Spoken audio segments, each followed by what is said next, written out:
Hello and welcome to Chairside Live. I'm your host, Megan Strong. Thanks for joining us today. Here's a look at what's going on in this episode. Dr. Muresan is discussing material choices for when you need to cover that dark stump. It's all about the showdown between monolithic crowns and dark stump shades. How can we mask them? Let's check out her clinical battle strategy. Over to you, Dr. Muresan.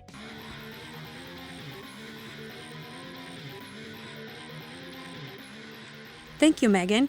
On today's episode, I would like to talk about challenges that any dentist could face when presented with a discolor single tooth restoration in the aesthetic zone. Many times after removing an old restoration from a tooth that has been previously treated endodontically, we are confronted with a dark prep or a metal post. This episode will compare and contrast a metal ceramic obsidian pressed to metal crown and a lithium silicate all ceramic obsidian crown as feasible options to restore tooth number 9. This patient came to me with a 7-year-old all ceramic crown on tooth number 9 that has become noticeable when talking or smiling. During my initial examination, I could tell that over time the stain has washed out enough to make the crown stand out against the adjacent teeth. A strong issue that shows up is the translucency of the incisal edge. The deep translucency and shade, along with the surface texture and luster, did not match her natural contralateral incisor. Looking at this photo, you can also see that the incisal edges didn't line up. Additionally, the current radiograph shows an existing root canal sealed with amalgam, contributing to the overall low value of the existing crown. As a dentist, I know that when restoring an anterior single tooth, aesthetics takes precedence and care must be taken when selecting the material. Communication with the lab is critical.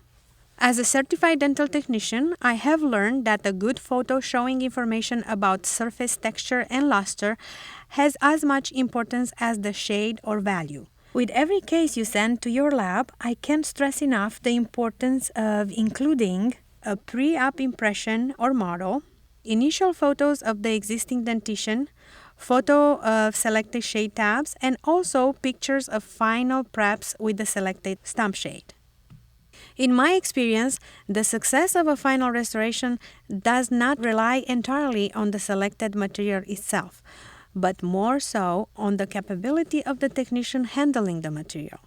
You will see how crowns of two different classes of materials made by two different technicians have similar results because proper tooth form, surface texture, and luster were created. After pictures were taken, periodontal probings are recorded. I proceed with the removal of the old restoration using a zircator burr.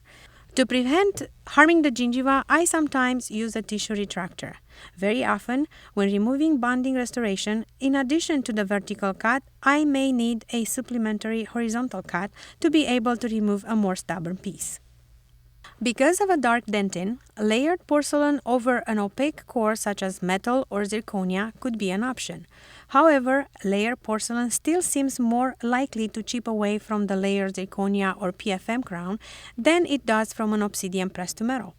However, for a desirable outcome of an all-ceramic restoration, internal bleaching or opaque application to mask the dark dentin are aspects to be addressed.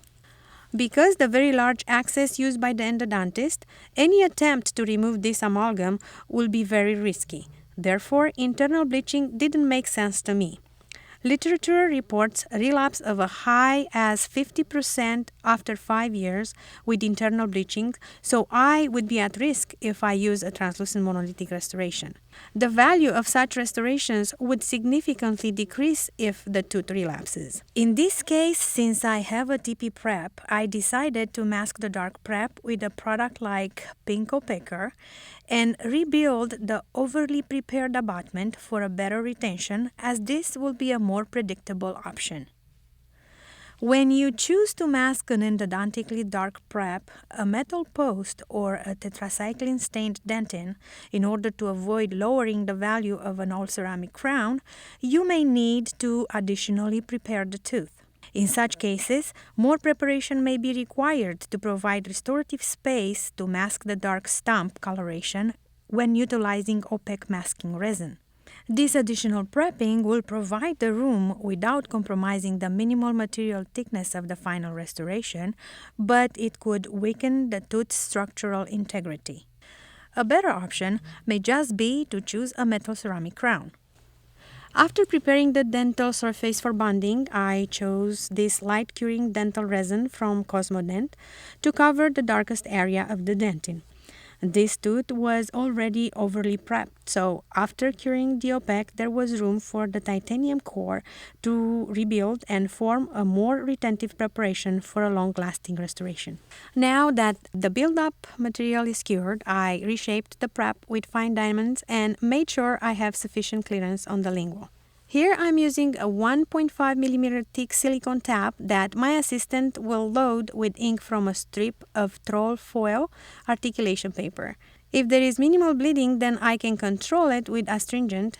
Then I will move on to take the final impression using the dual core technique and anatomical comfort caps. This cotton will control moisture and provide pressure to further stop the bleeding and support the impression taking process. I use Glidewell's medium and heavy body capture impression material. Once the impression material has set, the tray was removed from the patient's mouth.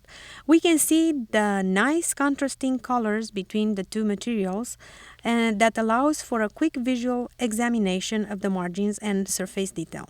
It is very difficult for the technician to make aesthetically pleasing restoration if we don't provide them with good pictures of the preps and stump shade. Additionally, there is a chance that the technician won't make a successful restoration if the picture doesn't provide surface detail of the contralateral tooth. Besides shade and tooth contour, the surface texture details are very important. You can get away with discrepancy in value if these are done correctly. My RDA, Will Schmidt, put the patient in temporary and asked to return in 2 weeks for the delivery appointment. The lab sent me 2 different restorations to choose from, an obsidian pressed to metal crown with a labial butt margin and also a pressed lithium silicate all ceramic obsidian crown. Crowns were try-in. Here you can see the obsidian pressed to metal crown, and here you can view them both side by side, and you can appreciate they have similar results. Note how 2 different technicians were able to copy the surface texture, the luster, and the incisal edge details of the contralateral incisor. The tooth on the top is metal ceramic with a labial margin, and the one on the bottom is all ceramic. Because I took the extra step to mask the dark prep, I chose obsidian all ceramic as the final restoration. The prep was pomaced. The crown was treated with Ivoclean and the tooth surface was prepared. Veriolink luting cement was used for its good optical properties and continuous fluoride release. This treatment is a perfect example of how obsidian, all ceramic, would be a viable option even with the dark stump containing an existing amalgam while maintaining the desired aesthetic outcome of the smile. With just an extra touch of planning and masking utilizing opaque core build-up materials, obsidian full ceramic performs beautifully and produces the end result in the same manner. Due to the obsidian strength of 385 megapascals, it is similar to all other ceramic monolithic options. This material exhibits an ideal combination of aesthetics and strength with translucency that mirrors the vitality of the natural tooth.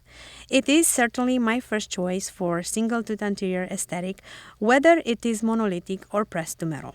Thank you for watching. Take it away, Megan. Thank you for that, Dr. Muresan. Those are some good tips. Well, that about wraps it up for this episode of Chairside Live. On behalf of everyone here at Glidewell Laboratories, thank you for watching, and I'll meet you right back here next time.